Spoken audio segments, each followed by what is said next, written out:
আমি এখন মাননীয় সংসদ সদস্য মাওলানা দেলোয়ার হোসেন সাইদি সাহেবকে বক্তব্য রাখার জন্য অনুরোধ জানাচ্ছি।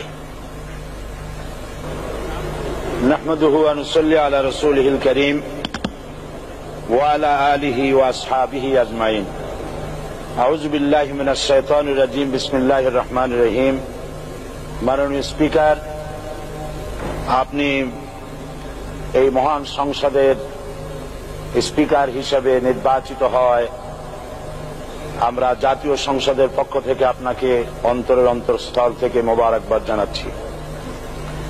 মাননীয় স্পিকার, আমি আজ এই সংসদে দাঁড়িয়ে ওই মহান আল্লাহ পাকের প্রশংসায় সেজদা অবনত হচ্ছি, যিনি 1 অক্টোবরের ব্যালট যুদ্ধের মাধ্যমে সুদীর্ঘ 5 বছরের দুঃশাসন, সীমাহীন দুর্নীতি, ইসলাম বিরোধী কর্মকাণ্ড, দেশব্যাপী ভয়াবহ সন্ত্রাসের মোকাবেলায় 4 দলীয় ঐক্যজোটের মহা বিজয় দান করেছেন এবং যার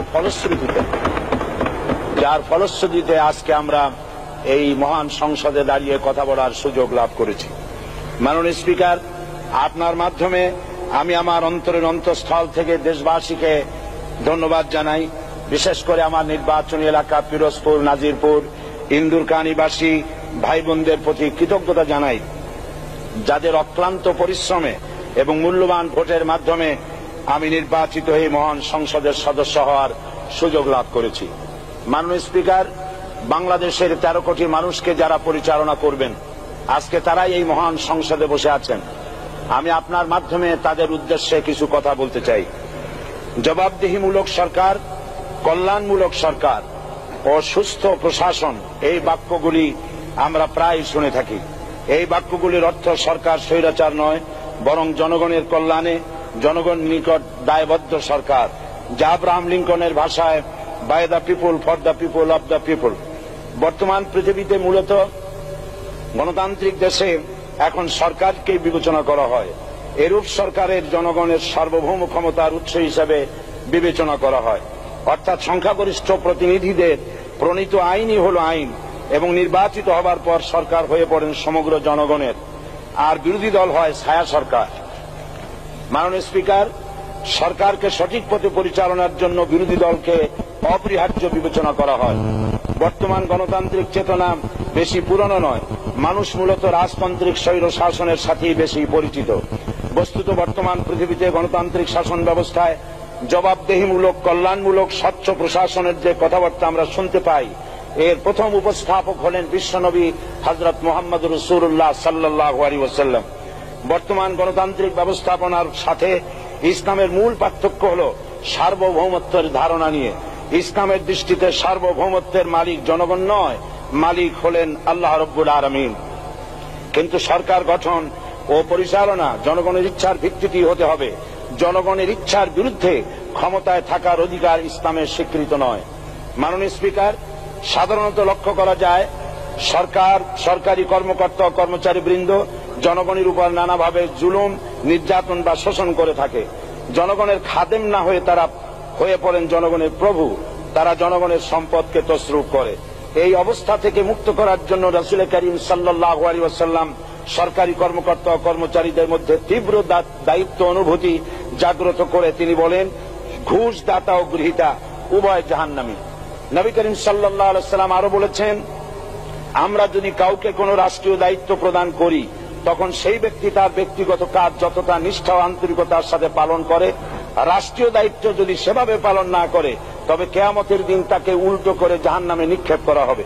রাষ্ট্রীয় সম্পদ তসরুফের ব্যাপারে কঠোর হুঁশিয়ারি উচ্চারণ করে বিশ্বনবী মুহাম্মদ রাসূলুল্লাহ সাল্লাল্লাহু আলাইহি ওয়াসাল্লাম বলেছেন, রাষ্ট্রীয় দায়িত্ব পালনকারী কেউ যদি 1 টুকরা সুতা বা তার চেয়েও ক্ষুদ্র কোনো জিনিস খেয়ানত করে তবে কিয়ামতের দিন খেয়ানতের বোঝা মাথায় করে তাকে উঠতে হবে। মাননীয় স্পিকার, আল্লাহ রসুল যে সরকার ব্যবস্থা প্রতিষ্ঠা করেছিলেন তা সত্যিকার অর্থে ছিল জনকল্যাণমূলক সরকার। তার সরকারে দায়িত্ব পালনকারী ব্যক্তিবর্গের মধ্যে চরম দায়িত্ব অনুভূতি জাগ্রত করে দেওয়া হয়েছিল। এটা সম্ভব হয়েছিল কেবলমাত্র আখিরাতের তীব্র বিশ্বাস ও মহান আল্লাহর দরবারে জবাবদিহিতার অনুভূতির মাধ্যমে। মানুষের নিকট জবাবদিহিতা পাশ কাটিয়ে যাওয়া যায়, কিন্তু আল্লাহর নিকট জবাবদিহিতা পাশ কাটানোর কোনো সুযোগ নেই। মাননীয় স্পিকার, নবী করিম সাল্লাল্লাহু আলাইহি ওয়াসাল্লামের সরকার ব্যবস্থাপনায় সবাই যেমন আইনের দৃষ্টিতে সমান অধিকার ভোগ করেছে, ঠিক তেমনি ভাবে রাষ্ট্রের নাগরিক হিসাবে সবারই মৌলিক চাহিদাসমূহ পূরণ হয়েছে। ঋণগ্রস্ত এতিম অসহায় জনগণ রাষ্ট্রীয় তহবিল থেকে সহযোগিতা লাভ করেছে। মূলত এটা জনকল্যাণমূলক সরকারের ধারণা বিশ্ববাসী তখনই প্রথম অবলোকন করে। মাননীয় স্পিকার, নবী করিম সাল্লাল্লাহু আলাইহি ওয়াসাল্লাম সরকারি কর্মকর্তাদের বিরুদ্ধে কোনো অভিযোগ পেলে তখনই ব্যবস্থা গ্রহণ করতেন। আইনের চোখে সবাই সমান এবং এ কারণেই শাসকদের আত্মীয় স্বজন কারো পক্ষে সম্ভব ছিল না জনগণের উপরে জুলুম করা। খলিফা ওমর রাদিয়াল্লাহু তাআলা আনহুর এক ছেলে অপরাধী প্রমাণিত হলে সে দণ্ডভোগ থেকে রেহাই পায়নি, এমনকি এতে তার মৃত্যুদণ্ড হয়েছিল। আবার খলিফা নিজেকে আইনের ঊর্ধ্বে মনে করতেন না, তাই বর্ম চুরির ঘটনায় আলী রাদিয়াল্লাহু তাআলা আনহু কাজীর দরবারে সাধারণ ফরিয়াদির মতো উপস্থিত হন। নিজের ছেলে ও চাকরের সাক্ষী যথেষ্ট না হয় কাজী খলিফার বিপক্ষে রায় দেন। এখানে বিচার বিভাগ ছিল সম্পূর্ণ স্বাধীন এবং শাসন বিভাগের নিকট তার কোনো দায়বদ্ধতা ছিল না। মাননীয় স্পিকার, এসব হলো ইতিহাস। মুসলমান আজ অনুসরণ করতে চায় না তাদের অতীতের গৌরবোজ্জ্বল কর্মপদ্ধতিকে। সে এখন কাফির মুশরিকদের কিরানক স্বার্থ পূজারী আখেরাতের জবাবদিহিতা শূন্য বাগাড়ম্বর এক জাতি। মাননীয় স্পিকার, যে জাতির এক পূর্বসূরি মাথায় আটার বোঝা বহন করে নিয়ে চললেন আর বলে গেলেন মানুষ কেন ফোরাতের কূলে যদি একটি কুকুরও না খেয়ে মারা যায়, তবে এই ওমর রাদিয়াল্লাহু তাআলা আনহুকে কিয়ামতের দিন আল্লাহর দরবারে জবাবদিহি করতে হবে। আর আজ সেই জাতির দায়িত্বশীলরা জনগণকে অভুক্ত রেখে তাদের মুখের গ্রাসে ভাগ বসায়।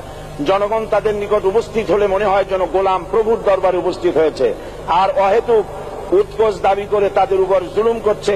আর আল্লাহ পাক জালিমকে কখনোই পছন্দ করেন না। মাননীয় স্পিকার, আমি দৃঢ়ভাবে আশা করি এই অবস্থা কাটিয়ে উঠে আমরা রাসূল করিম সাল্লাল্লাহু আলাইহি ওয়াসাল্লাম কর্তৃক প্রদর্শিত রাষ্ট্র ব্যবস্থার অনুসরণ করে একটি সুখী সমৃদ্ধশালী আধুনিক ইসলামী রাষ্ট্র পরিণত করে বাংলার প্রিয় জন্মভূমি বাংলাদেশকে আজ গোটা বিশ্বব্যাপী শোষণ, নির্যাতনা, হানাহানি, অশান্তির মধ্যে, তাই আজ পৃথিবীর অধীর আগ্রহে অপেক্ষা করছে ইসলামের আলোকে এমন এক রাষ্ট্র ব্যবস্থার যেখানে দায়িত্বশীলরা আল্লাহ তাআলার কাছে জবাবদিহিতার পাশাপাশি জনগণ নিকটও জবাবদিহি করতে বাধ্য হবে। মাননীয় স্পিকার, অনেক ত্যাগ ও তিতিক্ষার রক্তের বিনিময়ে গড়ে উঠেছে আমাদের গণতান্ত্রিক প্রতিষ্ঠান এই জাতীয় সংসদ। এই সংসদের সম্মান রক্ষা করার দায়িত্ব আমাদের সবার। গণতান্ত্রিক চর্চা, গণতন্ত্র প্রতিষ্ঠার স্বার্থে আমি আজ প্রধান বিরোধী দল আওয়ামী লীগকে সকল হিংসা, বিদ্বেষ ও পরাজয়ের গ্লানি ভুলে গিয়ে সংসদে যোগদানের উদাত্ত আহ্বান জানাচ্ছি।